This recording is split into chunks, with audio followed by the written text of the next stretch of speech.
대요리문답 강의 72번째 시간인데요. 이거 지금 3번째 하고 있습니다. 122문과 관련된 내용인데 사람에 대한 우리의 본분에 대해서 공부하고 있습니다. 레위기 19장 18절, 마태복음 5장 43절로 48절이 성경 본문입니다. 제가 읽겠습니다. 레위기부터 읽습니다. 원수를 갚지 말며 동포를 원망하지 말며 이웃사랑하기를 내 몸과 같이 하라. 나는 여호와니라. 마태복음 5장 또 내 이웃을 사랑하고 내 원수를 미워하라 하였다는 것을 너희가 들었으나 나는 너희에게 이르노니 너희 원수를 사랑하며 너희를 핍박하는 자를 위하여 기도하라. 이같이 한즉 하늘에 계신 너희 아버지의 아들이 되리니 이는 하나님이 그 해를 악인과 선인에게 비추게 하시며 비를 의로운 자와 불의한 자에게 내리우심이니라. 너희가 너희를 사랑하는 자를 사랑하면 무슨 상이 있으리요? 세리도 이같이 아니하느냐? 또 너희가 너희 형제에게만 무난하면 남보다 더하는 것이 무엇이냐? 이방인들도 이같이 아니하느냐? 그러므로 하늘에 계신 너희 아버지의 온전하신 것 같이 너희도 온전하라. 아멘.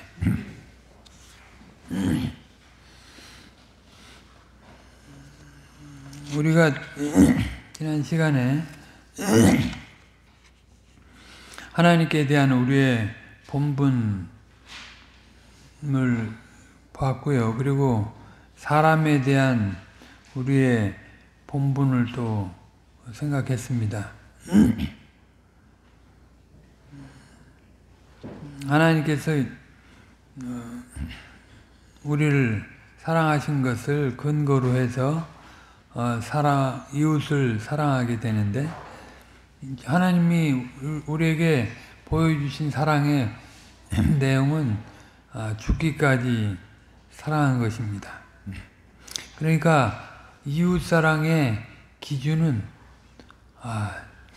죽기까지 사랑하는 것입니다.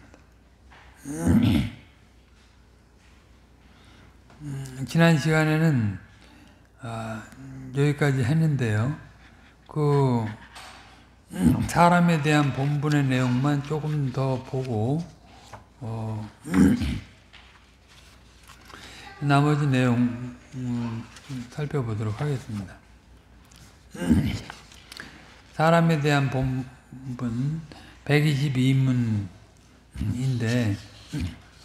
하나님을 사랑하여 그 계명을 지키는 사람은 형제를 사랑한다고 하는 것이 첫 번째였습니다.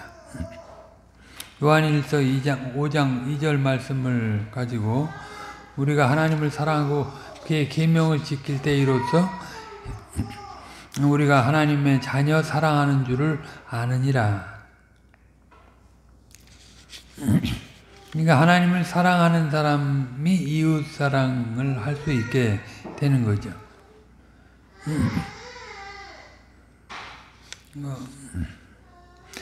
마태복음 22장 38절로 40절에 보면 예수님께서 선지자와 율법의 강령이 무엇인지 말씀하시면서 이 진리를 또 더 밝히 보여주셨습니다. 예수께서 가라사대 내 마음을 다하고 목숨을 다하고 뜻을 다하여 주 너의 하나님을 사랑하라 하셨으니 이것이 크고 첫째 되는 계명이요 둘째는 그와 같으니 네 이웃을 내 몸과 같이 사랑하라 하셨으니 이 두 계명이 온 율법과 선지자의 강령이라 했습니다. 그러니까 첫째 된 계명을 우리가 여태까지 공부했는데요. 그 뒤에 이어지는 그 계명으로 내 이웃을 내 몸과 같이 사랑하라고 하셨습니다. 122문답을 다시 한번 우리가 같이 읽도록 하겠습니다. 사람에 대한 우리의 본분인 6계명들의 강령이 무엇입니까? 사람에 대한 우리 본분인 6계명들의 강령은 우리 이웃을 우리 자신처럼 사랑하고 남에게 대접받고자 하는 대로 우리도 대접하는 것입니다.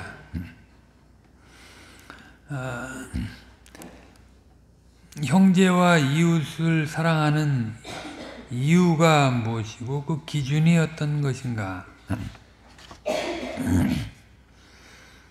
좀 전에도 말씀드렸지만 그 기준은 역시 하나님과 그리스도에게 찾아야 합니다.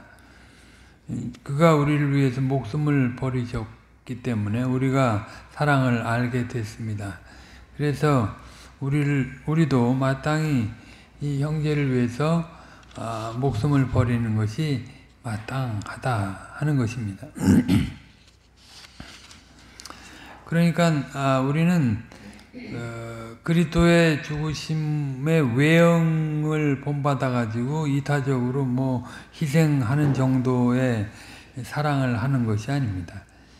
그것은 인간 사회 안에 있는 그런 사랑의 최상위점에 해당하는 것밖에 안 됩니다.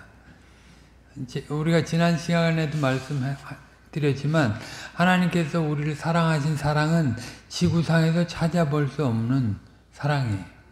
지구상에서는 만들 수 없는, 지구상에서는 생성될 수 없는 그런 사랑입니다. 위로부터 온 사랑이고 하늘에서부터 온 사랑입니다. 그래서 여기 슈바이처 예를 드러났는데, 슈바이처가 참 아프리카 성자로서 봉사를 했지만 그는 신학적으로 아주 문제가 있었던 사람이고 종말에 대한 관점이 우리랑 다른 사람이었고, 그가 이제 희생해서 인간적으로 아주 그 노벨상을 받을 정도로 아주 위대하게 살긴 했지만 그것이 하나님의로부터 받은 그 그리스도로 말미암아 받은 그 사랑하고 견줄 수는 없는 것이다. 질적으로 차이가 있는 거죠. 차원이 다른 사랑이 되는 것입니다. 예수님께서 우리를 사랑하신 사랑과 차원이 다른 그런 사랑이 되는 것입니다. 이제 우리가 사는 것은 그리스도와 연합된 존재로서 우리를 위해서 죽으신 그 하나님의 아들을 믿는 믿음에서 우리가 사는 것입니다. 그것이 우리가 신령한 생활이 되고 그것이 하나님의 영의 인도를 받아가는 삶이 되는 것입니다. 다시 한번 말씀드리지만 우리가 이웃 사랑하는 그 이유는 하나님께 받은 사랑이 있기 때문이고 또 주님이 명령하셨어요. 우리가 피조물이기 때문에. 그래서 당연히 그 이웃을 사랑해야 하는 것이고, 그리고 그 기준은 그 의의 기준은 오직 땅에서 있는 것이 아니고 하늘로부터 오는 것이다. 그래서 늘 말씀과 성신을 의지해서 위로부터 돕는 은혜를 의지해서 참된 경건을 발휘하고 살아가야 하는 거죠. 그러니까 그런 시각에서 보면 형제들을 위해서 조금 수고하고 고생하고 하는 것, 그런 것이 이제 사랑이라고 말할 수 없다.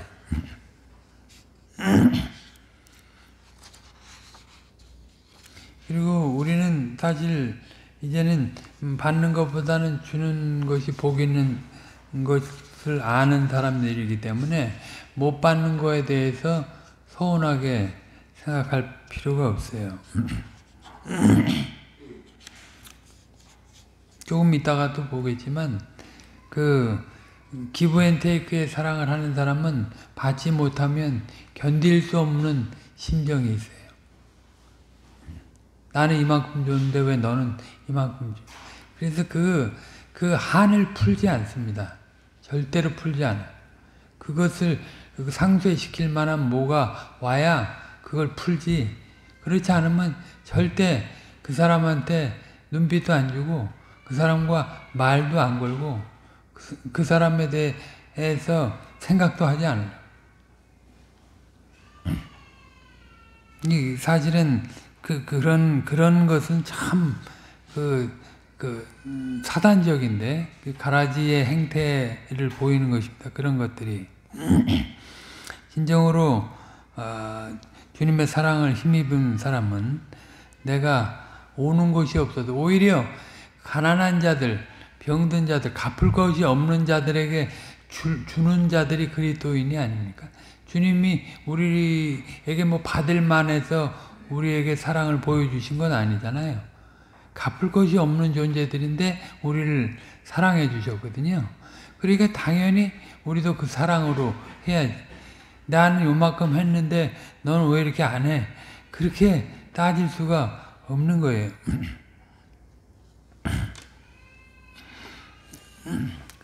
그에 대한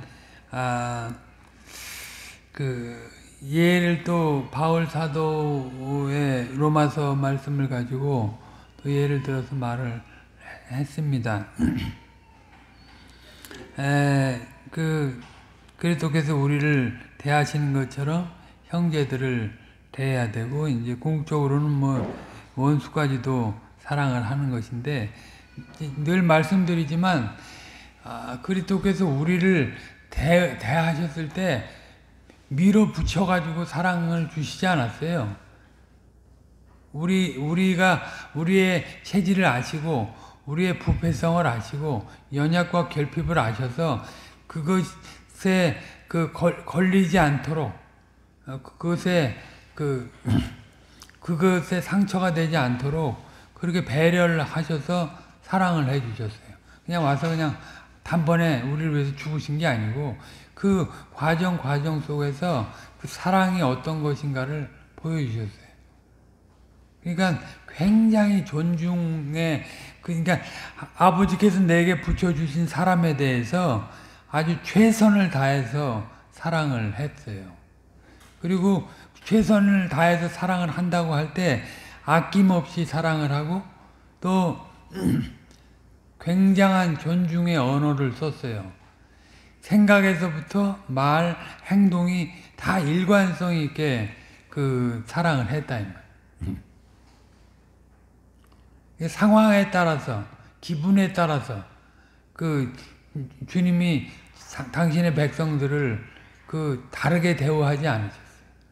끝까지 잃지 않기 위해서 끝까지 기도하고 자기를 우리가 베드로의 경우를 보면 베드로가 넘어질 줄 알면서 저를 위해서 기도하시고 넘어졌을 때에도 그를 찾아가셔서 네가 나를 사랑하느냐 물으시고 다시 회복해 하시는 은혜를 주시잖아요. 그러니까 이런 것이 어떻게 사람 사회에서 나올 수 있는 것입니까? 절대 나올 수 없는 거예요. 우리는 그야말로 뺨따기 한 대 맞으면 죽이고 싶어하는 그런 성향을 가진 자.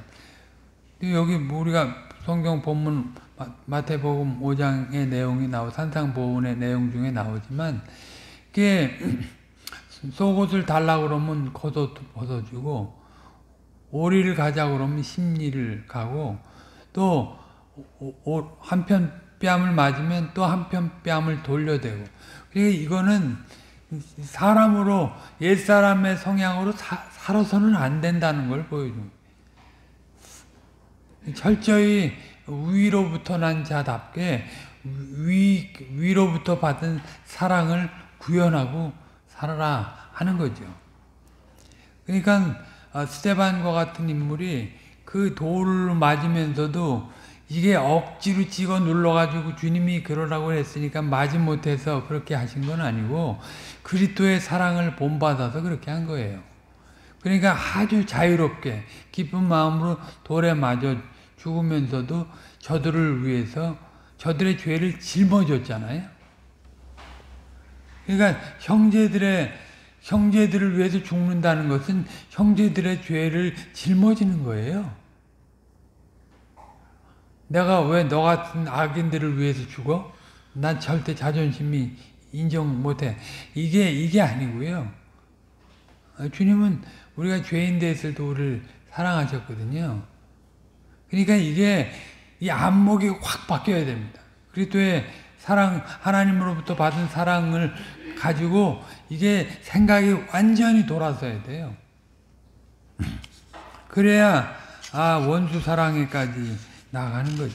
그래야 이제 이웃을 나보다 낮게 여기는 거예요. 빌립보서 2장에 나오듯이. 그냥 이 사도가 명령하니까 억지로 마지 못해서 안 하면 또 안 될 것 같으니까 그렇게 해서는 안 돼. 그거는 인간적인 사랑. 이제 인간적인 사랑으로 수양해서 내놓는 그 사랑에도 못 미치는 거잖아요. 그렇게 하는 거예요. 그래서 먹는 거, 저기 14장, 로마서 14장 말씀도 또 인용해서 했는데, 먹는 걸로 형제를 망하게 하지 말아라.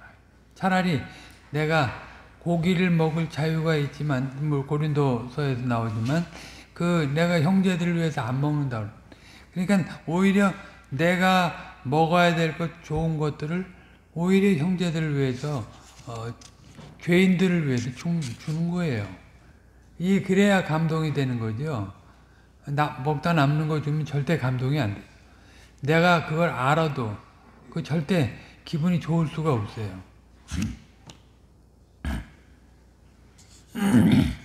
그러니까 이런 시각이 있어야 되는 사람들이기 때문에 절대 남을 함부로 비판하고 함부로 높은 마음을 먹고 이렇게 위에서 이렇게 주장하고 지시하고 뭐 이렇게 하지 않아요. 배려를 하고 섬기고 헌신하고 그러는 것이죠. 저기 마태복음 5장에 또 말씀을 또 다시 여기서 읽는데요. 아무튼 이웃사랑의 기준이 하늘로부터 온 것이, 그리스도로부터 온 것이니까 하늘로부터 온 거죠. 그러니까 거기에 걸맞는 사랑을 베풀어야 된다. 나중에 그래서 인간적으로 봉사하고 헌신하고 그걸 가지고 주님 앞에 명함을 내밀면 절대 불법을 행한 사람으로 나타나게 될 뿐이에요.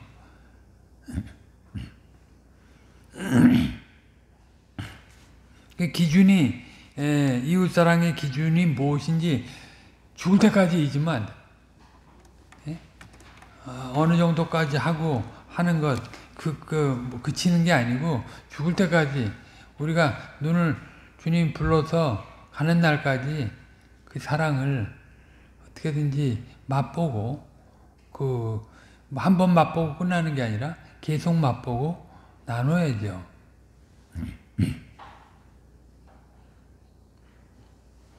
오늘은 거기에 이어서 이웃을 우리 자신처럼 또 남에게 대접받고자 하는 대로 사랑하라.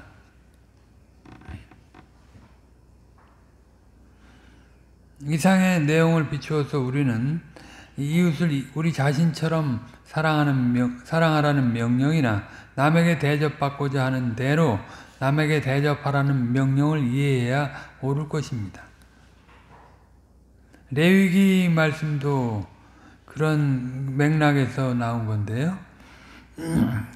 19장 18절 다시 읽으면 원수를 갚지 말며 동포를 원망하지 말며 이웃사랑하기를 내 몸과 같이 하라. 나는 여호와니라. 이 명령을 이해하려면 첫째로 이 명령이 거룩한 백성의 사명을 이루는 실행법인 성결법전에서 나온 점을 잘 알아야 됩니다.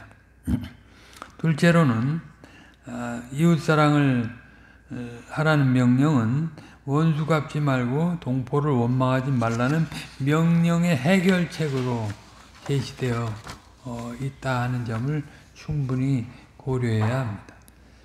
먼저 그렇게 중요한 문제는 아닙니다만 여기서 내 몸과 같이라는 표현은 요리문답에 번역되어 있는 것처럼 내 자신과 같이라고 마음에 다시 새기면 좋겠습니다.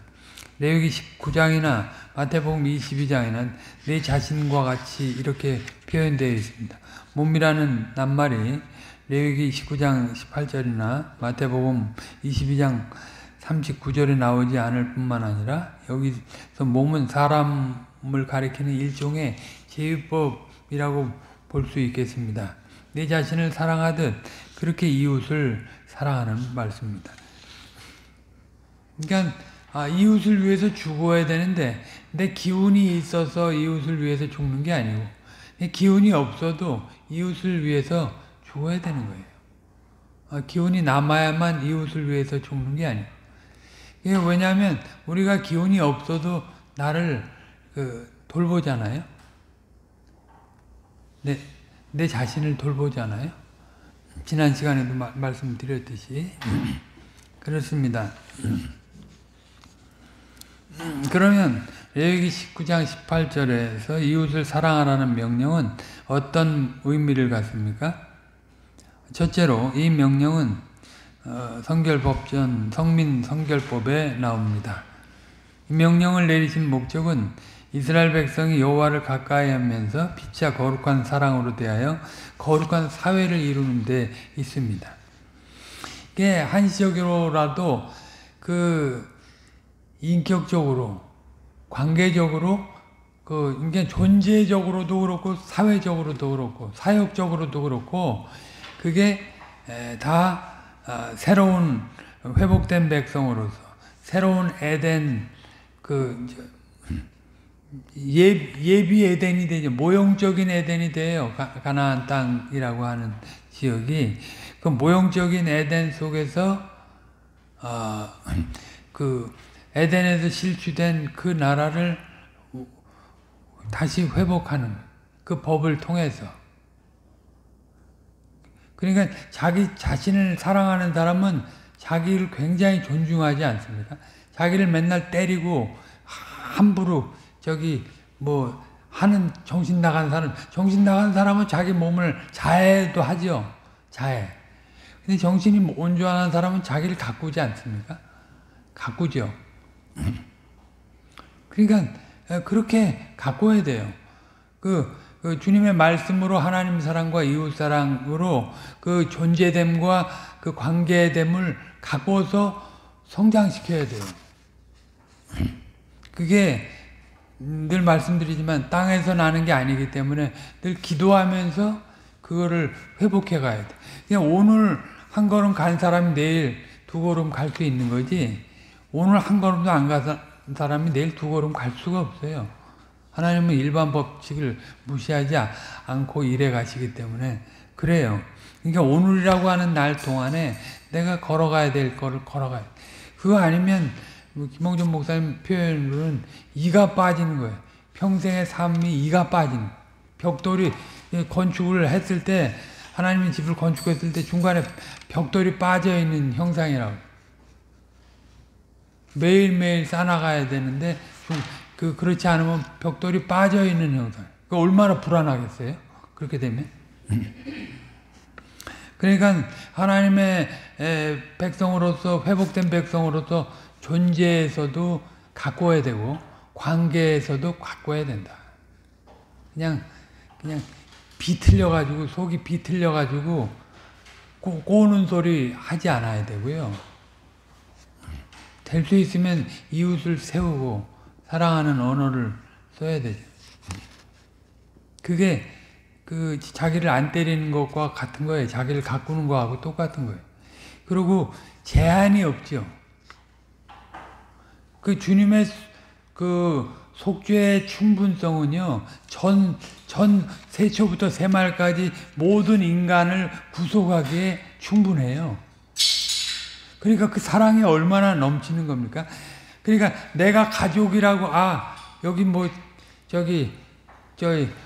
악인들도 자기를 사랑하는 자들은 사랑한다고 했잖아요. 그 사람들은 테두리가, 카테고리가 거기야. 거길 못 벗어나. 근데 그리스도인들은 뛰어넘는 거잖아.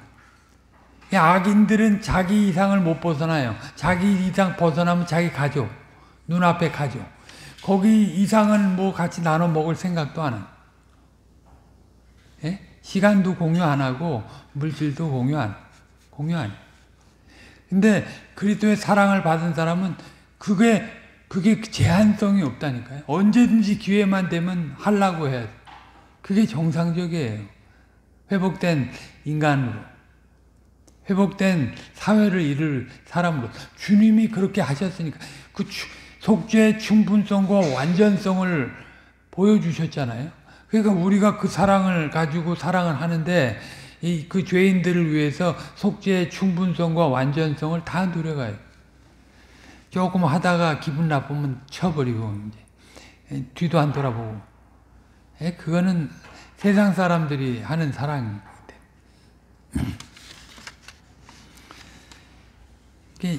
그 거룩한 사회를 이룬다고 하는 게 그런 것입니다. 그냥 뭐 외적으로 폼 잡고 그냥 그럴듯하게 속은 썩은 문드러져 있는데 그렇게 하는 사회를 형성하는 건 아니고요. 그 뭐 어디 우주 바깥에 나가 있는 존재라도 아주 늘 그리워하는 그리고 사랑하는 그런 존재. 세상 사랑은 안 보이면 없어지는 사랑이잖아요. 멀어지면 생성돼 있는 것도 없어지는 사랑. 그런 사랑으로 사회를 이루어야 됩니다. 바로 이 사실에 비추어서 내 자신처럼이라는 표현을 새겨야 됩니다. 우리가 우리 자신을 참으로 사랑하려면 우리가 여호와를 가까이하여 거룩한 백성에 속한 사실 위에서 가능합니다. 여호와를 가까이하는 일과 상관이 없거나 방해되는 일을 한다면 자기를 미워하는 사람입니다. 자기를 사랑하는 사람은 하나님의 말씀으로 양육을 하잖아요. 자기 몸을 위해서는 좋은 걸 먹잖아요. 자기 영혼을 위해서 정신적인 그런 양식을 먹어야죠. 그 대우를 그냥 자기 육신을 위해서는 최상의 것을 먹이면서 정신은 책 한 권도 안 먹어. 이거는 자기 영혼을 그만큼 하대하는 거잖아요. 사랑하는 게 아니에요. 뭐 일반적으로 책을 안 읽는 사람은 국민은 망한다 그래. 하나님 나라 백성이 자기를 사랑하면 그 하나님의 양식으로 충만하게 채워야지. 다른 거 허접한 것들로 채워서 되겠어요? 허접한 거. 세상 시사, 정치 이런 걸로 채워가지고 그게 자기 영혼을 건강하게 하는 겁니까? 하나님의 계시의 말씀으로 꽉 채워야 돼. 하나님은 어떻게 우리를 사랑하잖아. 그렇지 않으면 자기를 미워하는 사람이에요. 마찬가지로 거룩한 사랑으로 하나 되는 이 거룩한 사회를 이루고 나아가지 아니한다면 그는 자기를 사랑하는 사람이 아닙니다. 참으로 자기를 사랑하는 게 아니에요. 이런 사람은 이웃을 참되게 사랑할 수 없습니다. 가령 우리가 다음 시간부터 5계명을 배우게 됩니다만 하나님께서 자기 위에 세우신 부모를 공경하지 아니하는 사람은 부모를 사랑하지 아니하는 사람일 뿐만 아니라 자기를 사랑하지 아니하는, 자기가 부모로부터 나왔는데 주님이 그 질서를 세우셨는데 이게 도덕적으로 유교적으로 뭐 따지는 게 아니고요. 하나님의 창조의 규례대로 그 질서대로 그 권위대로 따지는 거예요. 그 계시의 기초에서 따지는 거예요. 그것이 아니면 그 사랑이 아닙니다. 그 사랑은 육신이죠. 철저히. 하나님이 부모에게 주신 권위를 부정하는 사람은 자기를 부정하는 사람입니다. 부모를 멸시하는 사람은 말하자면 자기가 자기 목을 조르고 있는 사람입니다. 자기만 아니라 다른 사람의 목도 조르고, 굉장히 심하게 비유를 해놨는데, 아무튼 말세 사람들이 돈 사랑을 하면 부모도 뭐고 없잖아요. 형제도 돈 때문에 죽여버리고, 부모도 갖다 버려버리고,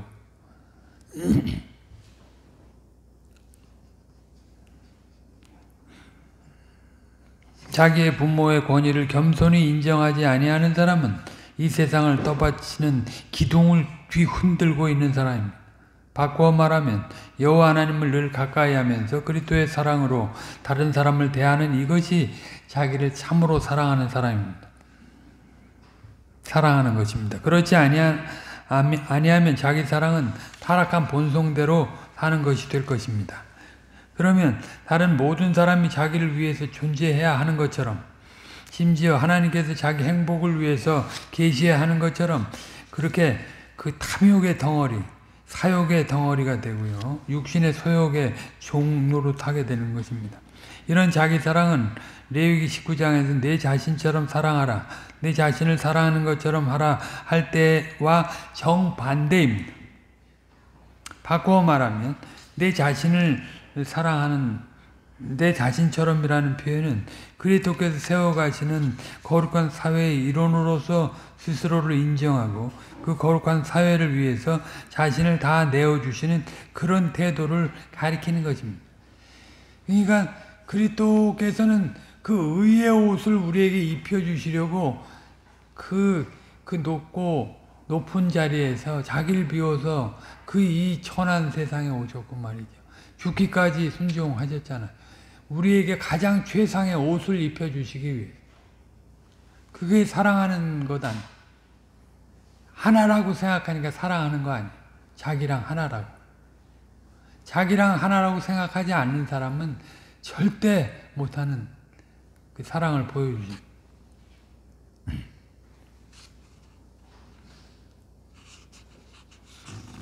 그러니까 나중에 진짜 주님 앞에 가면 유구무원이에요. 그런 사랑을 하지 않은 사람은 유구무원.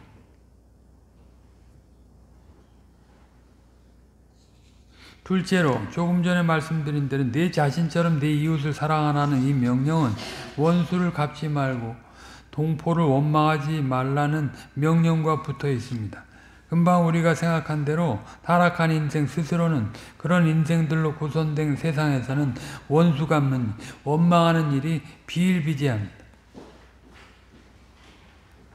그 이유는 우리의 타락한 본성에서 그릇된 자기 사랑이 끊임없이 일어나기 때문입니다.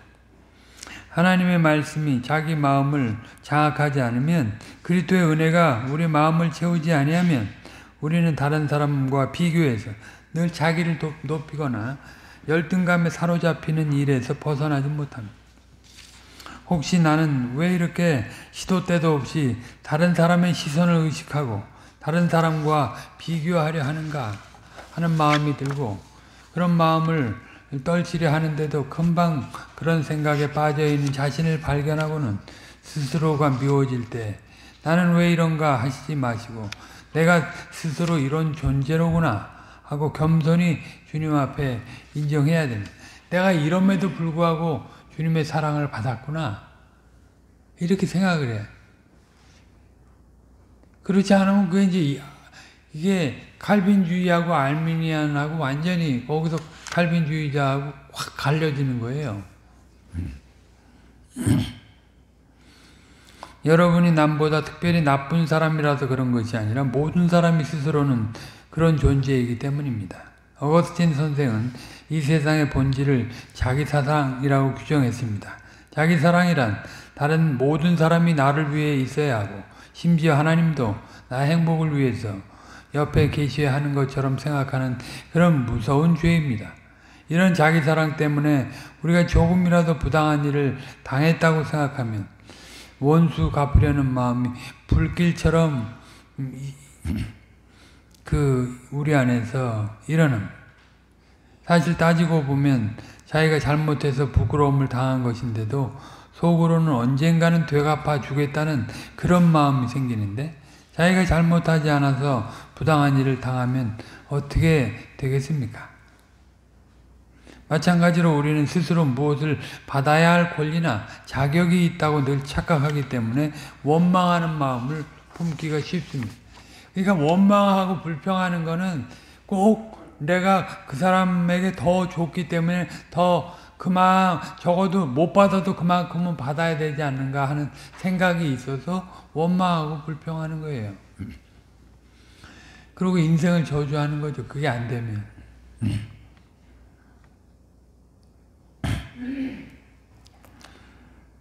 이건 뭐 성탄절에 그 부모님이 자녀를 사랑해서 선물을 나눠주는 그런 예화를 쓰셨는데, 그러면 부모님에게 감사하고 기뻐해야 하지 않겠습니까?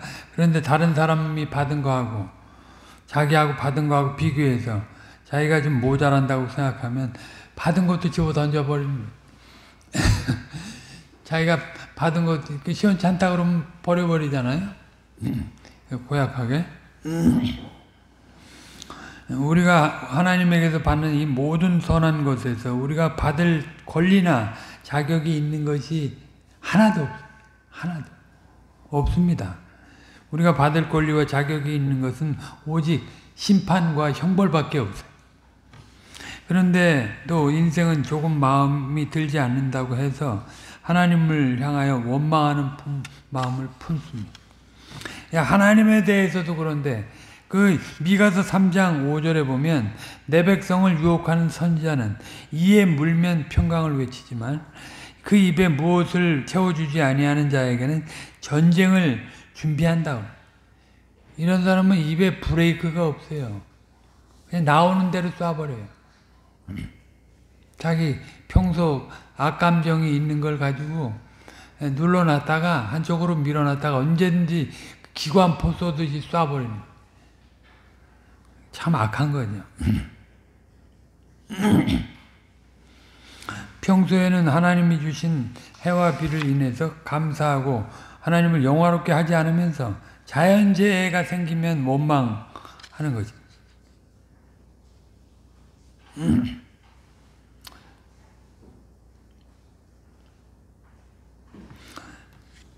결국 자연재해라는 게 다 인간의 죄로 인해서 온 것인데 왜 하나님을 원망합니까?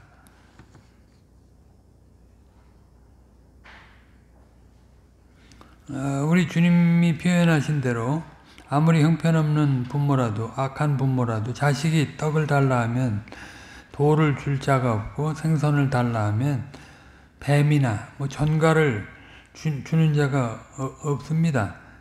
세상에 악한 자라도 자기 자식을 사랑해서 자기가 먹지 않더라도 좋은 것을 먹이려고 하지 않습니까?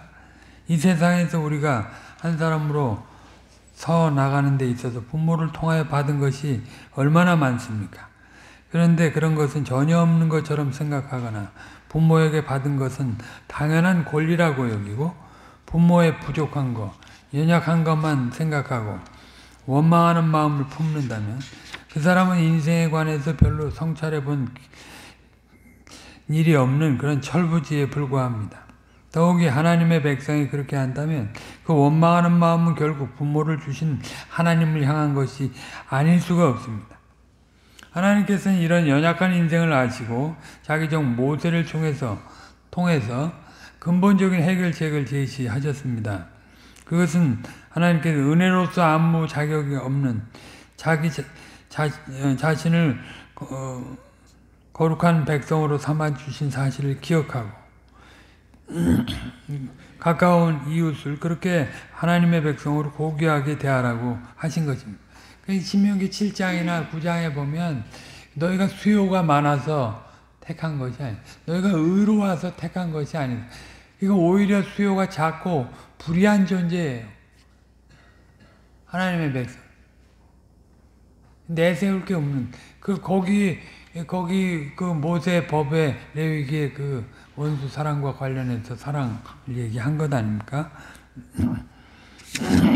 네 이웃을 내 몸과 같이 사랑하라.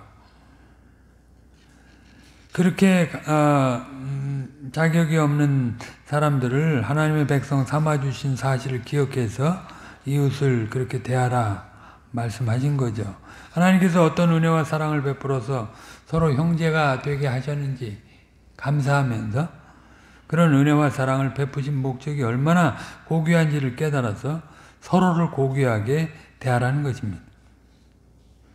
거룩한 사랑으로 하나 되는 그런 사회를 이루고 살아야 하는 것입니다. 그걸 위해서 구원하신 거예요. 그냥 너희들 잘 먹고 잘 살아라. 그렇게 하기 위해서 구원하신 게 아닙니다. 영원한 하나님 나라의 방부라는 그런 사회를 여기서부터 이루라는 거죠. 여기서부터. 그러니까 현재적 천국을 이루지 못하는 사람은 미래적 천국에 들어갈 수가 없어요. 절대 못 들어갑니다. 여기서 현재적 천국은 혼자 개인의 심령 천국을 생각하는 게 아니에요. 관계 속에서의 천국이에요. 강설에 처음 생각한 대로 아버지와 아들이 거룩한 사랑으로 하나로 계시는 그런 관계와 방불한 사랑을 사랑의 관계를 맺으라는. 그러니까 이게 개혁신학이 삼위일체 신학이잖아요. 삼위 하나님의 관계 존재를 반영한 우리가 창조를 받은 것이고, 그러니까 그 창조에 걸맞게 그 하나님 사랑과 하나님 사랑과 존재를 반영하는 삶을 살아야 되는 것이 피조물로서 마땅한 거죠.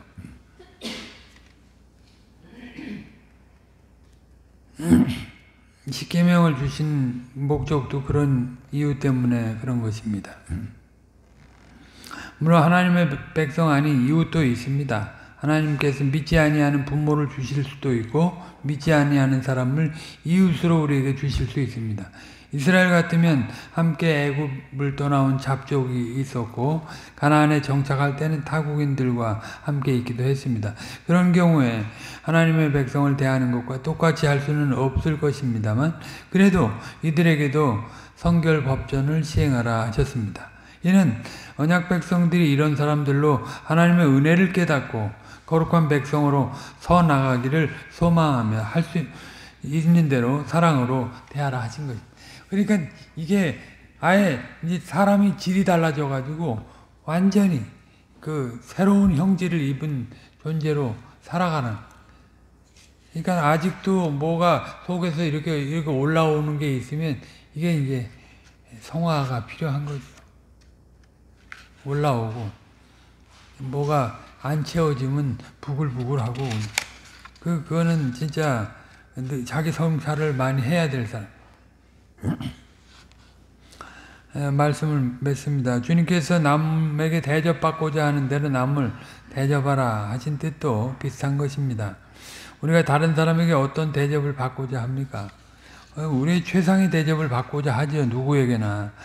우리가 만일 다른 사람에게 받을 수 있다면 가장 바라는 것이 그것이 무엇입니까?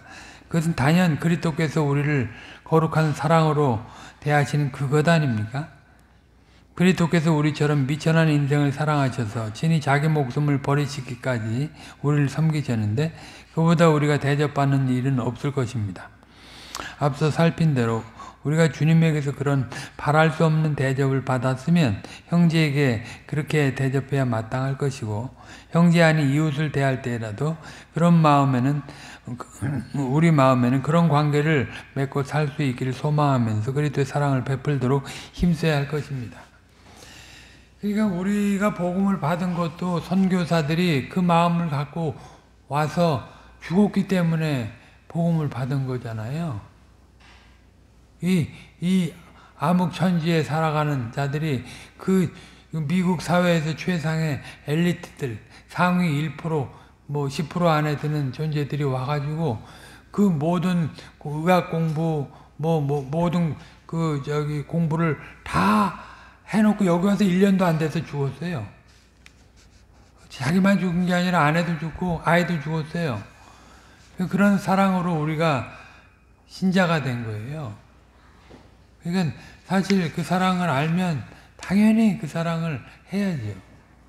코앞에 이익에 눈이 어두워가지고 인생을 다 말아먹는, 천국을 다 말아먹는 그런 육신적인 삶을 살아가면 안 될 것입니다.